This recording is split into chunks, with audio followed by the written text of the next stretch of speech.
अच्छा सर, अब देख लेते हैं clauses relating to appointment and eligibility of EQR यानी एंगेजमेंट क्वालिटी रिव्यूअर।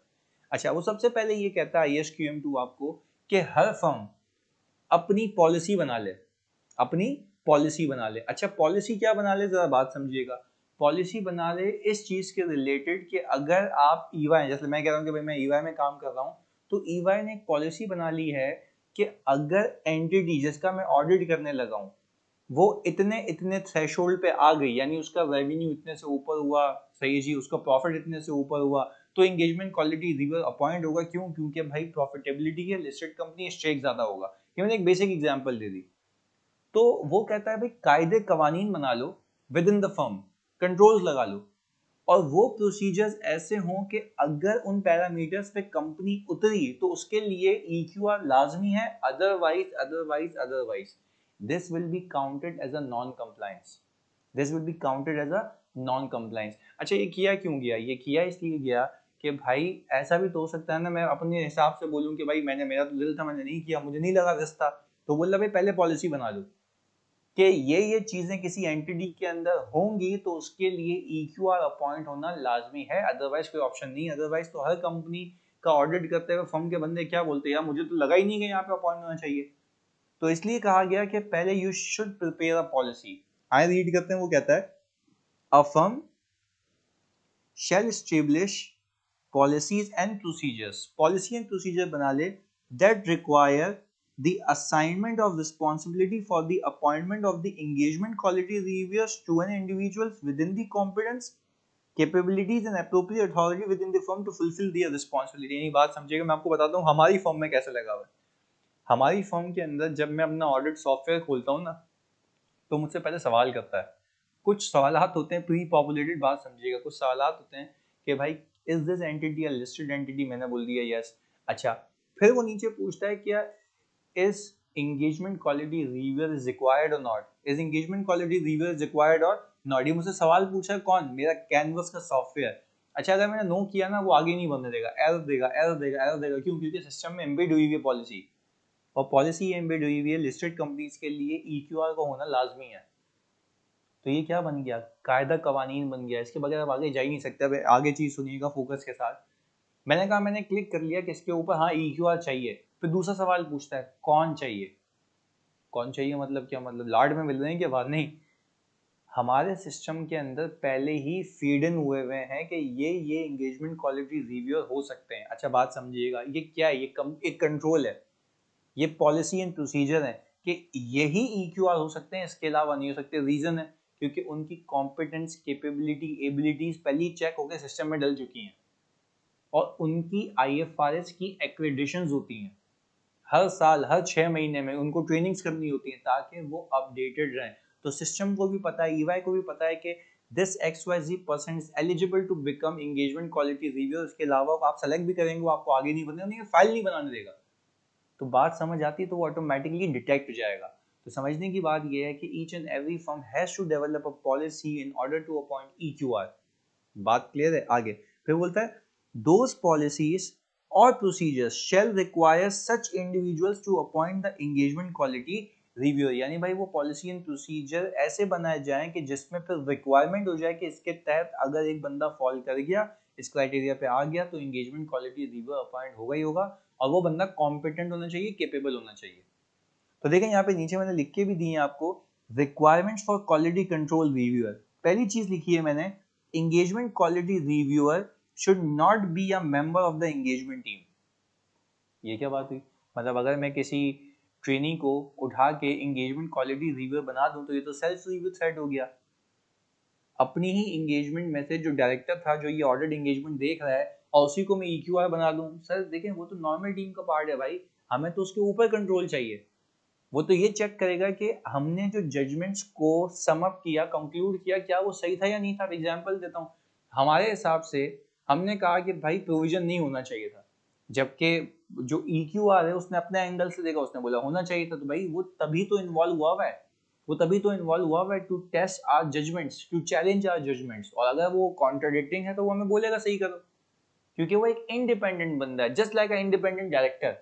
एक एग्जांपल देने के लिए समझा रहा हूँ। तो बात आपने समझनी चाहिए कि quality reviewer should not be a member of the engagement team, वो एंगेजमेंट टीम का पार्ट नहीं हो सकता। आगे फिर उसने कहा कि भाई उसके पास नेसेसरी कॉम्पिटेंस होनी चाहिए और कैपेबिलिटीज होनी चाहिए। मतलब ऐसा नहीं है कि आपने ऐसे बंदे को उठा के रख दिया कि जो एक आईसीए में क्वालिफाइड है, उसके पास सफिशिएंट एक्सपर्टीज नहीं है।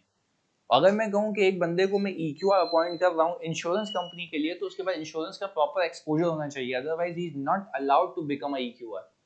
बात समझ आती है? अच्छा भाई, इसके बाद कह रहा है complied with the relevant ethical requirements. अच्छा, अगर एक बात बताओ, समझने की बात है, जैसे मैं इंडिपेंडेंस को इंश्योर करता हूँ कि हाँ यार मैं एक कंपनी से इंडिपेंडेंट हूँ, मेरी वाइफ वहाँ पे कोई CFO वगैरह नहीं है, मेरा कोई पर्सनल स्टेक नहीं है, कोई फाइनेंशियल इंटरेस्ट नहीं है, सारी चीज़ें नहीं है, मैंने कह रहा हूँ मैं नहीं है। तो अगर एंगेजमेंट क्वालिटी रिव्यू है, इंडिपेंडेंट ना हो तो मसला है, डेफिनेटली मसला है। तो आपने कैसी ये कंप्लायंस चेक है आपकी, आप कैसा क्वालिटी रिव्यू कर रहे हैं कि रिव्यू भी उससे करा रहे हैं जिसका सेल्फ इंटरेस्ट है। तो जैसे आप इंडिपेंडेंट है ना बच्चों, वैसे उसका इंडिपेंडेंट होना भी लाजमी है, अदरवाइज वो EQR की कैटेगरी में फॉल नहीं करता। तो ये सारे जो पॉइंट्स लिखे हुए हैं ना, ये लिखे हुए हैं रिक्वायरमेंट्स या एलिजिबिलिटी ऑफ EQR, यानी EQR अगर ये क्वालिटीज रखेगा तो वो EQR बन सकता है, अदरवाइज वो नहीं बन सकता। आगे वो बोले कंप्लाई करेगा with relevant laws and regulation. अगर कोई लॉज एंड रेगुलेशंस की रिक्वायरमेंट्स है कि उसने ये ट्रेनिंग करनी है, ये है, अगर तो कोई है तो उसको वो भी करना है, तब भी he is capable of being EQR। और फिर मजे की चीज मैंने एक और लिखी है आप लोगों के लिए, प्लीज सुनिएगा, कि अगर एक एंगेजमेंट पार्टनर है, सही जी, वो 3 साल से EFU जनरल का ऑडिट कर रहा है, चौथे साल पे दूसरा पार्टनर आ गया, तो ये जो 3 साल से ऑडिट कर रहा था ना, ये जो 3 साल से ऑडिट कर रहा था, ये EQR नहीं बन सकता, ये एंगेजमेंट क्वालिटी रिव्यू नहीं बन सकता। रीजन है उसकी, आप खुद सोचें, वो जो बंदा है, देखिए यहाँ पे लिखा हुआ भी है मैंने, previously served as a engagement partner, cooling off period of 2 years or longer period is required by relevant ethical requirements, now a quality control reviewer। यानी भाई वो कह ही रहा है कि पहले एंगेजमेंट पार्टनर था, आप क्वालिटी कंट्रोल रिव्यूअर है। तो ऐसा नहीं हो सकता, रीजन बता रहा हूँ, क्योंकि अगर एंगेजमेंट पार्टनर ने अगर अपनी ही चीज़ों को रिव्यू करना है बाद में, तो आप तो कहेंगे सर अपनी की चीज़ों को कैसे रिव्यू कर रहा है, वो तो अगले साल कर रहा है, ओपनिंग बैलेंसेस में कोई भंड हुआ तो ये थोड़ी ना बोलेगा मैंने गलत किया था। तो ये इंडिपेंडेंटली इसको रिव्यू नहीं करेगा, बात समझिएगा। देखें लास्ट ईयर ऑडिट किसने किया, इसी बंदे ने, एंगेजमेंट पार्टनर बन के। अगले साल आया तो उसको पता लगा ओपनिंग में एरर है, तो क्या ये कभी भी करेक्ट कराएगा उस एरर को? नहीं करवाएगा ना। क्यों नहीं करवाएगा? क्योंकि इसका सेल्फ रिव्यू थ्रेट आ जाएगा, ये बोलेगा भाई मैं अपनी इज्जत पे क्यों लूँ, मैंने गलत किया था क्या ऑडिट? तो फिर ये कॉन्ट्राडिक्टिंग बात हो जाती है, तो इसलिए अलाउड नहीं है। वो कह रहा है कूलिंग ऑफ पीरियड होना चाहिए कितने का, 2 साल का, और longer if required by ethical requirements. बात क्लियर है? अच्छा भाई, और आखिरी चीज इसमें आ रही है हमारे पास, जो भी हम इसको कंक्लूड करते हैं पढ़ के, कि कौन से ऐसे हालात वाकयात होंगे जिसमें eligibility of engagement quality review impair हो जाएगी EQR बनने की। पहली, whether changes in the circumstances of the engagement resulted in the engagement quality reviewer no longer have appropriate competence and capabilities to perform the review। यानी बोल रहा है कि भाई circumstances या हालात वाकयात ऐसे चेंज हो गए कि अब एंगेजमेंट क्वालिटी रिव्यूअर केपेबल और कॉम्पिटेंट नहीं है कि वो उस इदारे का ऑडिट कर पाए। एग्जांपल देता हूँ, IFRS 17 आ गया, IFRS 17 आ गया, सही है जी, और एंगेजमेंट क्वालिटी रिव्यूअर का IFRS 17 की ना ट्रेनिंग हुई भी है, नथिंग, उसको कुछ भी नहीं पता। तो क्या हालात वाकयात चेंज हो गए? Sir definitely yes.